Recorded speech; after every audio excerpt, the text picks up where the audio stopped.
instructions on how to follow along. Sarah and Conrad will be leading music and inviting people to join along. We'll always be two groups on the stage that we'll be doing.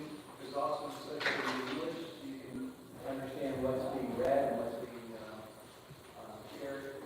And please understand that two things are most important. One is I need everyone to take out their social media devices. And I need you to take a picture and post that you are in the happiest place on earth. And then I need you to say Shabbat Shalom, if that's a social media device, and put it away for the duration of our service. Okay? Second most important thing, probably the most important, is that our tradition is not expected of support. We need people to really understand that part of the service is led from up here, and part of it is led from the college. And so active participation is encouraged, joyful experience for everyone. With that understanding, the first thing that we're going to do as part of the service is I'm going to ask for your great aunt to come up with you.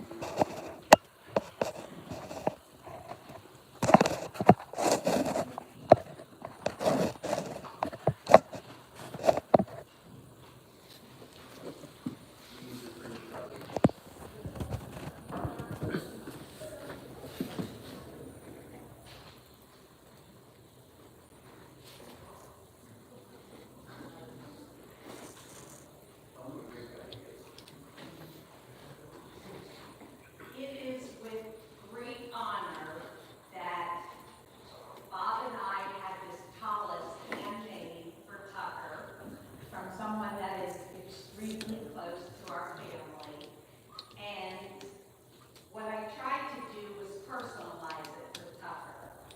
So he'll show you later, but on the inside, of course, we had to have the Philadelphia 76ers and the New York Yankees and the Dallas Cowboys. On the other side has Tucker's Hebrew name embroidered, Melech, which means king in Hebrew. And he is the king because we were all girls until he came along. And then the other side, the other corner, is the most special. And in Judaism, the saying is Lenore, Lenore, from generation to generation. And you have your cup of Dave and your Zaid, their top part of their colossus, also sewn in here, so you have that with you all the time. And there is one spot left for the Penn State Nittany line.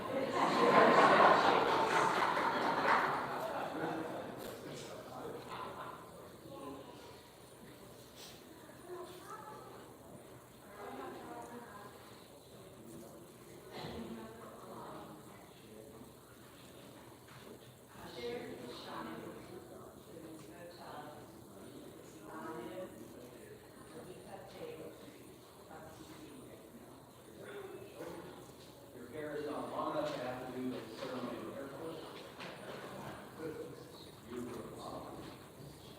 Not only does this go with all your favorite sports, okay? But it goes anytime that you need to hide yourself away, every time you're in any sort of studying at all, you should feel free that this is the way of saying, I'm accepting my role as Reverend Elvis here. I love it.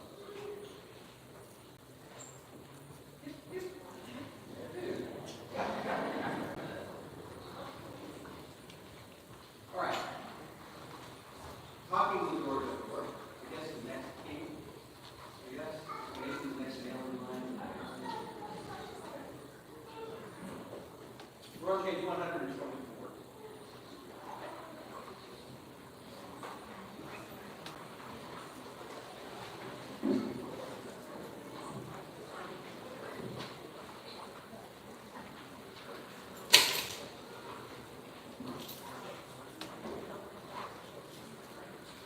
And if you are the king, God, wide enough, all who hunger for love, all who are willing for friendship.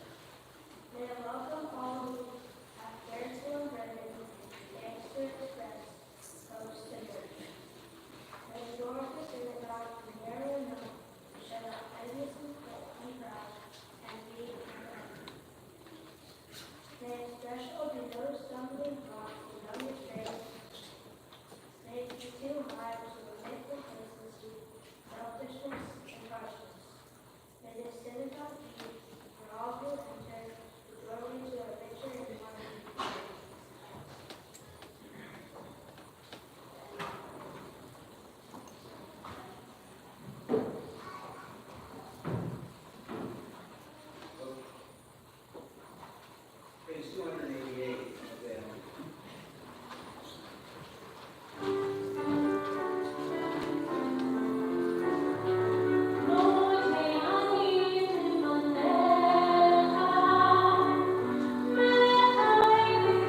So somewhere in the middle of the book of Numbers, the evil king Balak tells his prophet Balaam to go out and curse people of Israel. And Balaam goes on this journey and ends up looking over the encampments of the people and says, my translation, how cruel this people really is. There's no way you can curse people who have made such a commitment to each other. So instead of uttering a curse, it says, how wonderful are these tents of Jacob, how welcoming are these people. We're on page 290.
then you go do something, and that becomes prayer. When Abraham Joshua Heschel was teaching at the Jewish Theological Seminary, he asked for a leave of absence so he could go to Selma to lead prayer services for civil rights with Martin King. A couple days later, he called the seminary from jail. He said, "What are you doing in jail? You were supposed to be leading prayer services for civil rights." And he said, "I was. My legs were praying." Prayer is what we do. And so, if you're breathing, the prayer is, "Thank you, God, I get to breathe." And the prayer that you say when you exhale, I want the next breath. Right? And so, let's get out of the mindset that if we read the words, we're done. Those words are only supposed to then lead us to do something different than the way we behave, the way we live. That's when we know that we're praying. And so, we enter this part of the service in our God, and we begin the process of praying. We're going to thank God for our ancestors.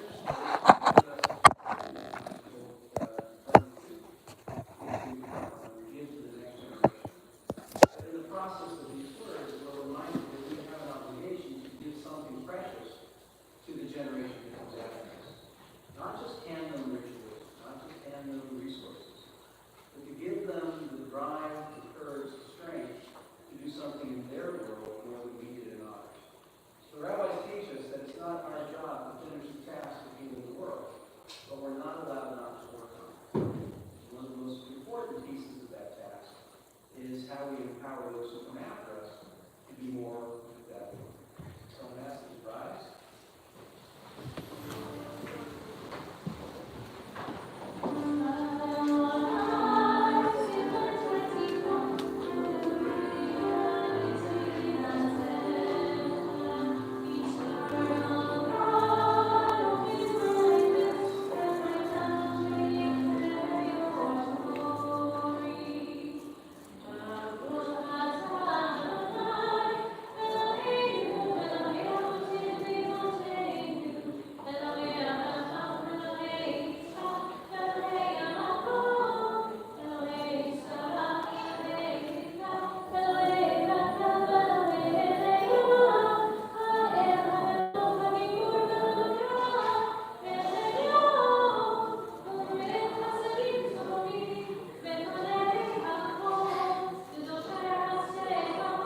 I am a tree of life that has given us life and renewed conversation for thousands of years. What's sacred about the scroll isn't the parchment, isn't the ink, it's not even the words. What's sacred is that it's supposed to lead us into holy conversation. For thousands of years, we have done something different than the generation before us, and no pressure, but you're going to be asked to do something different in your generation than what you're given. Okay? But symbolically, which is 3 generations, grandparents first. Okay? And then you two need to be over here. Okay?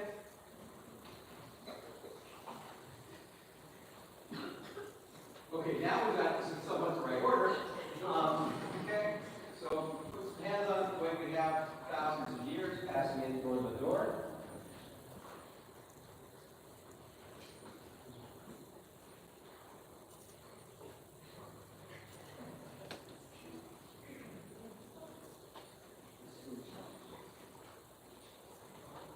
Come up, come closer. All right, Part of this. soccer. Today's your day.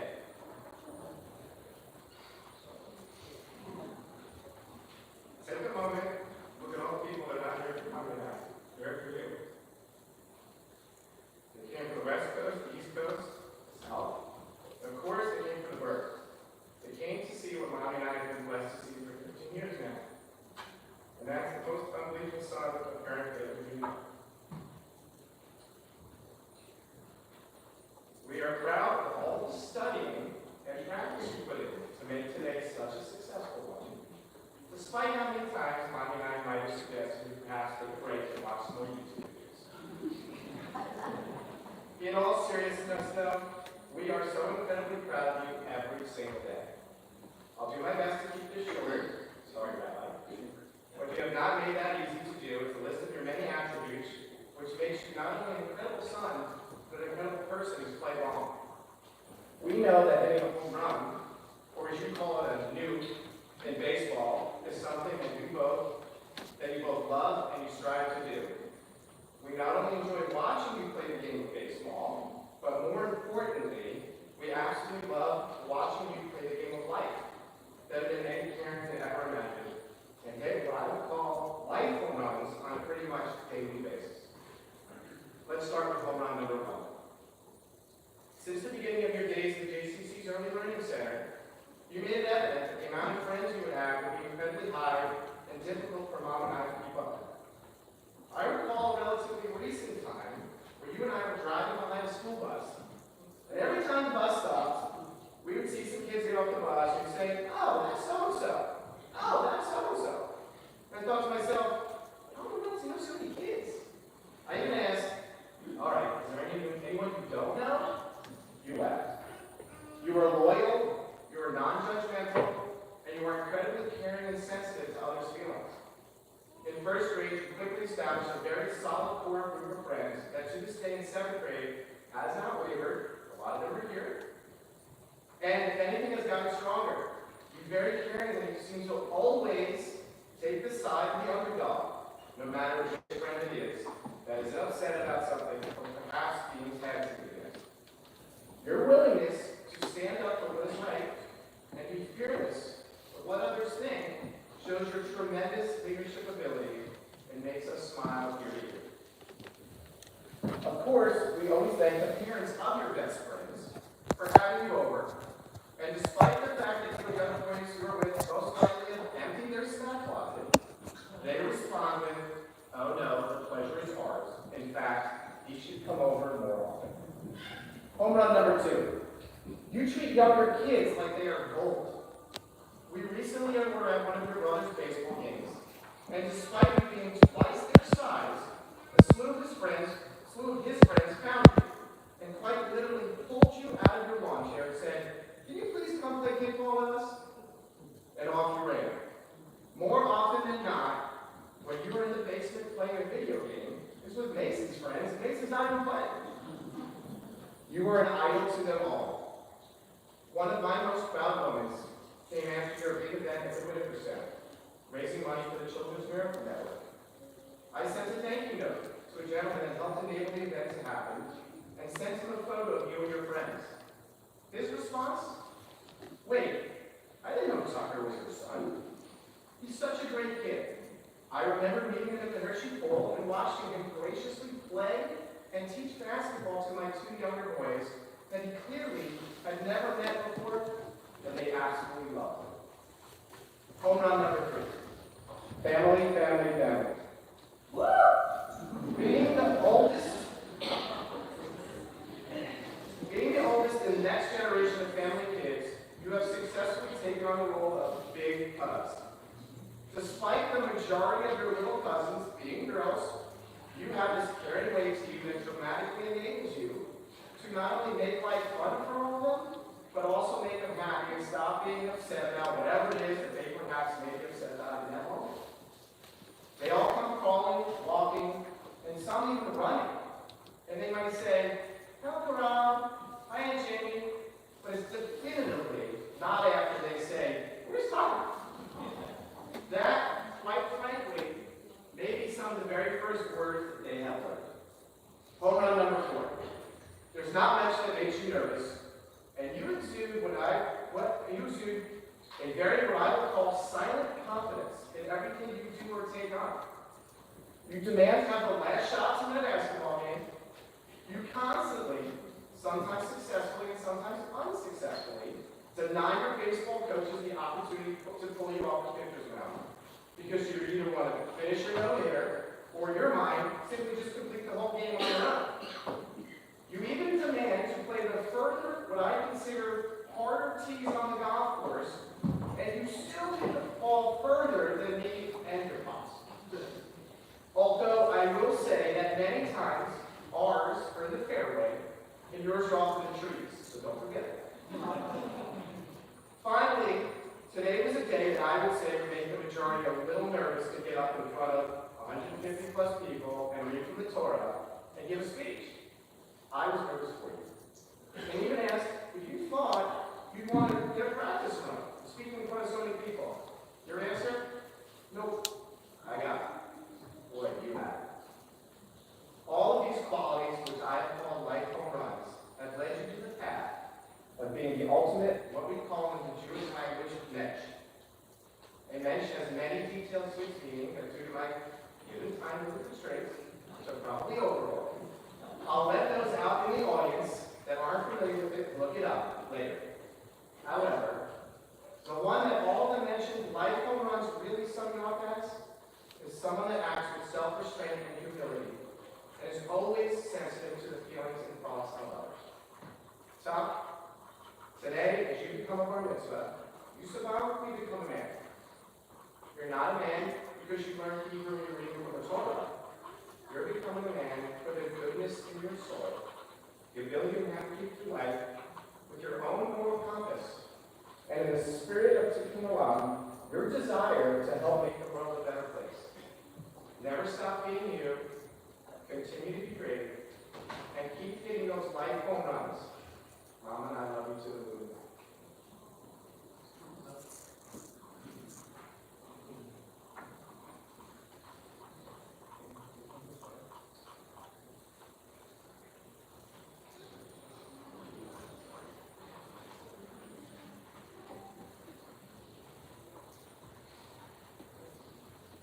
I'm going to go on for now.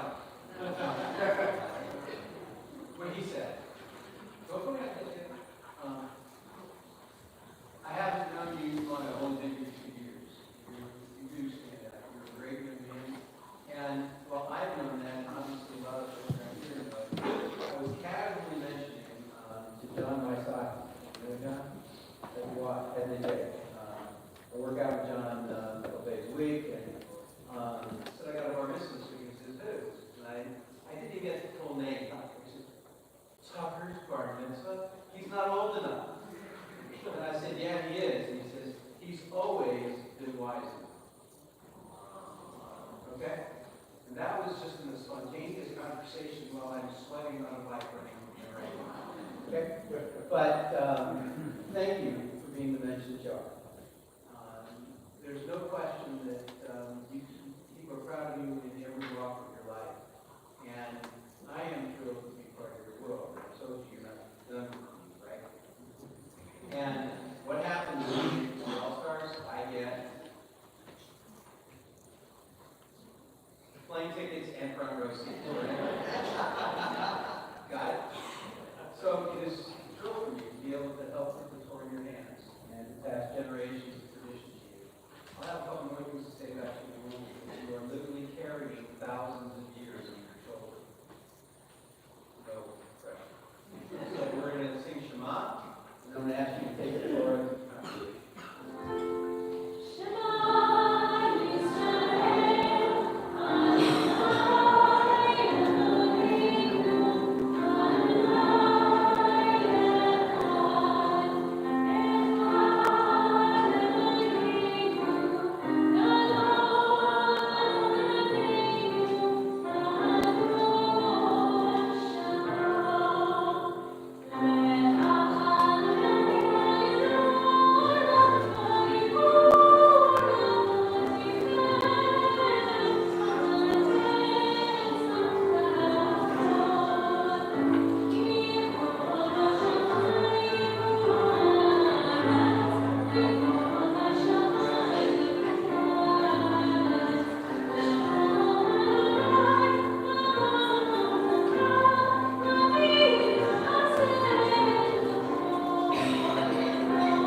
We'll have you rest this morning. Okay? You good? Okay. Please be seated.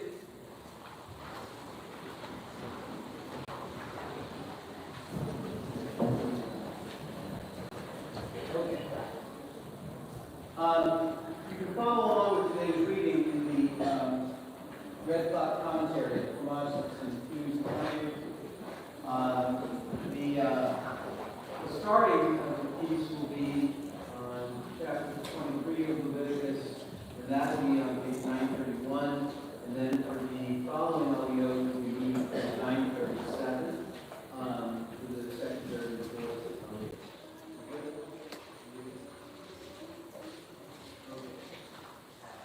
Yes? So, Sharon, you're going to be reading the first Leah, and you're reading in honor of our students, so how do you come on up? Howard, come on up, please.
suffering more from hate, from being held hostage to hate their own and others. People who are ill, injured, people who are tired, people who are in need of knowing that it matters to someone. And so think, if you will, of names that could use a phone call or visit people who you haven't seen or spoken to in a while. And as we say the missionary prayer for healing, commit to doing something to become an instrument of healing in their world. So look at time now, we'll say happily.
Please be seated.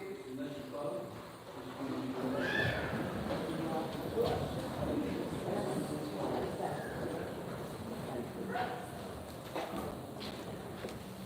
Chloe is the next contestant on Who's Got This. We developed a tradition that the next in line will hold for during soccer.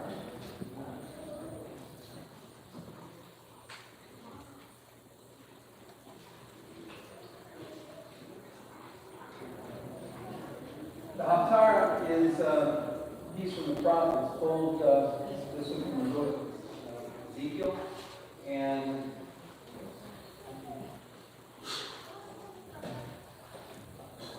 you can find it in that same way commentary on page 1001.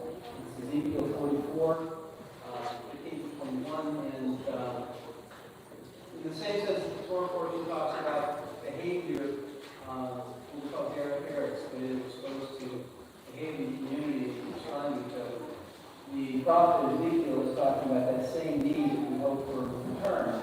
And I would argue that what's going on in the world in our prayer for return of hostages and return to some sense of normalcy and peace in this world, that there couldn't be any more oppression, peace from the text to read than we have today.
You have red words that are thousands of years old. And as I said earlier, you have a better do because you 3,000-year-old words. You're going to tell us what to do with those words as we live in 2024 and beyond. So this is when you really become rabbi, right? When you teach. So, young man, well, Shabbat shalom, everyone. The Torah I just read. Shabbat shalom, everyone. The Torah portion I just read is a more from the book of Leviticus chapter 24. In this Torah portion, we learn about the many traditions of Israel. For me, the most important lesson is that we shall work for 6 days and rest for 1 day. This is also known as Shabbat. For some of us who don't know what Shabbat is, it is a day of peace and rest that is observed from every Friday at sundown to every Saturday at sundown. For me, Shabbat is a very interesting topic because first it ends existing week and then it starts the beginning of a new week. Sometimes really good opportunity to start over. I'm so fortunate that for 6 days a week I can, to the best of my ability, try to be the best student, athlete, brother, son, and friend. I then have the opportunity to take time for myself to unwind, rest, and relax. Unfortunately, there are kids, some my age, some older, and some younger, that spend every day of the week fighting for their lives with one focus, and that is to defeat their interests. This is how this Torah portion inspired my brother to project. My wish is, just like the Shabbat commands to renew each week, sick kids will also have the opportunity to start and strengthen their life. For my project, I invited some of my friends to partner with me to support the Children's Medical Center at Penn State Children's Hospital. The Children's Medical Center is a foundation that raises money for many of our hospitals to fund life-saving treatments, research, and medical training. It also provides financial assistance for families who cannot otherwise afford these services. When kids can finally get their treatment, it is a relief for them and the families so they can get a better price for each and every child. They're not thinking about how much pain has been done, but perhaps they're thinking about how much patience. What I decided to do was short of a mini version of Penn State's dance marathon, also known as SON, but instead of dancing, we were gaming together 10 hours straight. We surpassed our team goal of $2,000 and we ended up raising $3,615 for the Penn State Children's Hospital.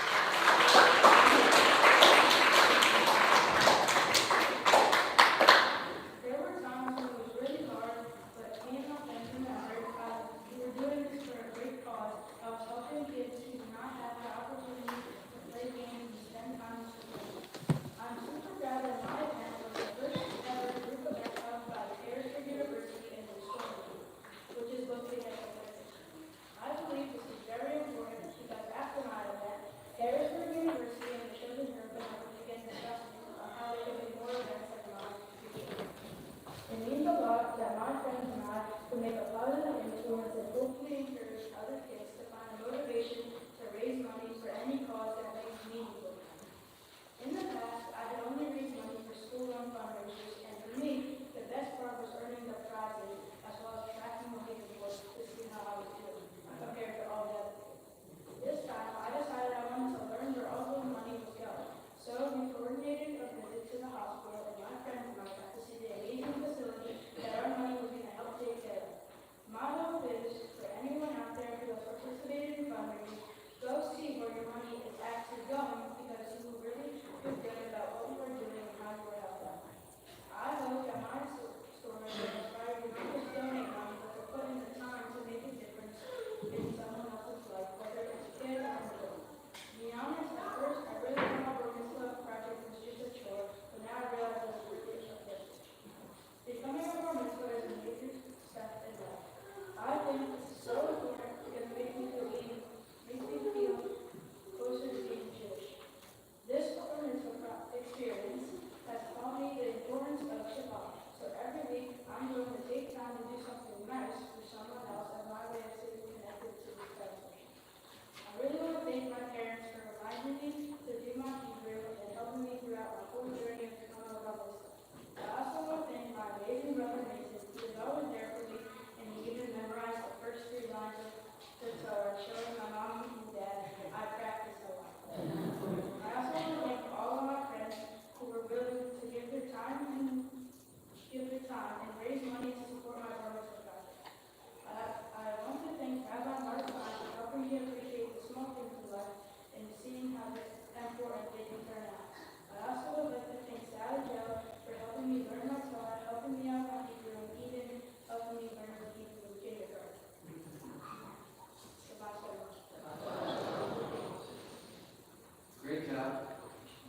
levels, yeah.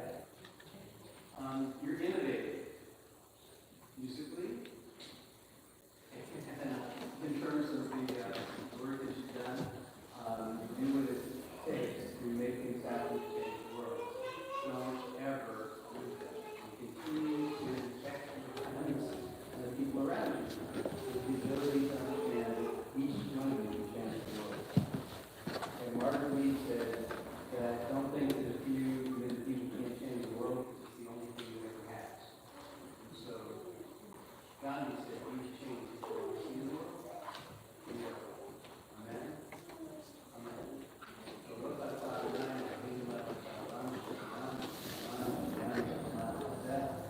and the Catholic tradition?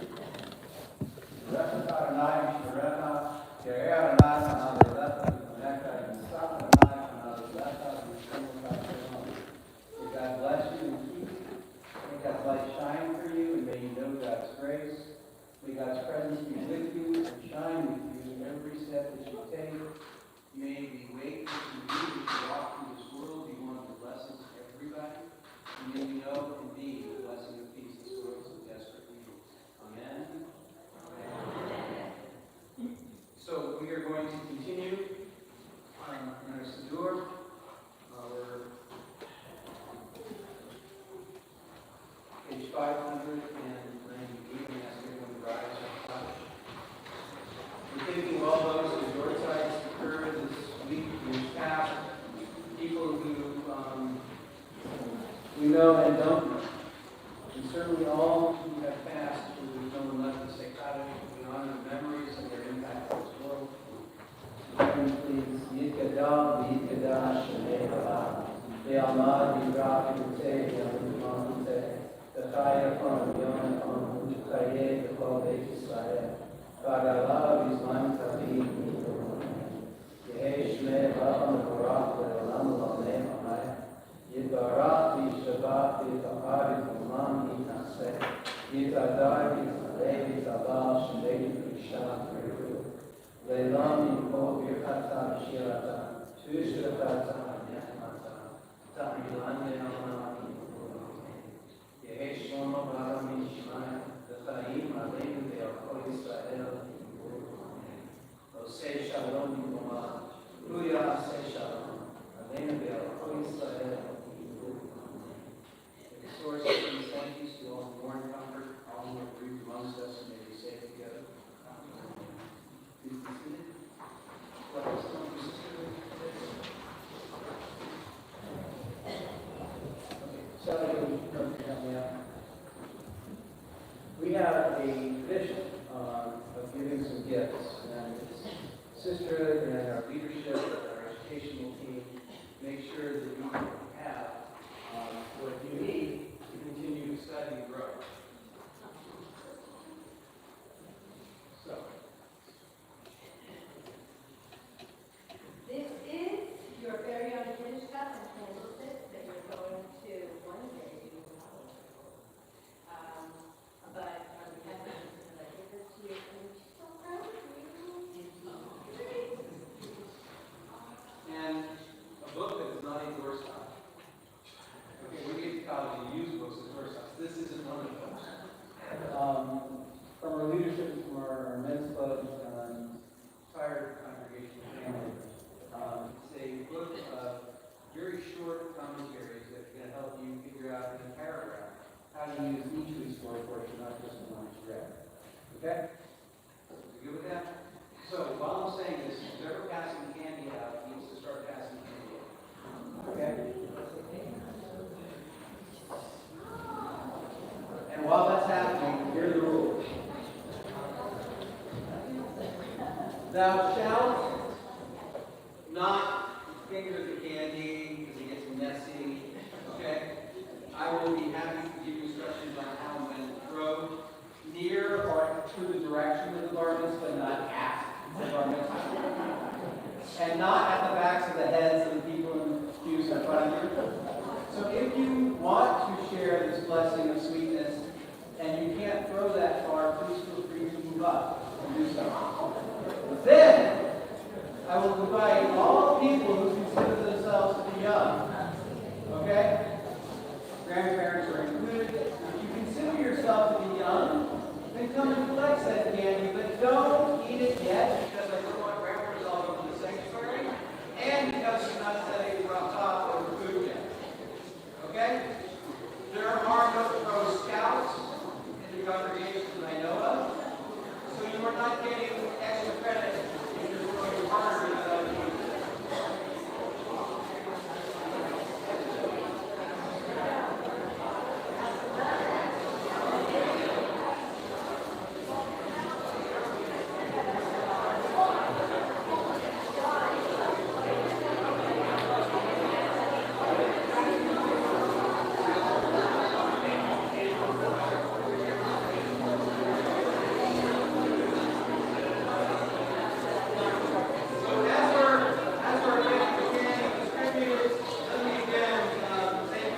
May this day be a Shabbat Menucha, a day, a Sabbath that brings rest from the world. May this be a Shabbat Simcha, a day that brings joy.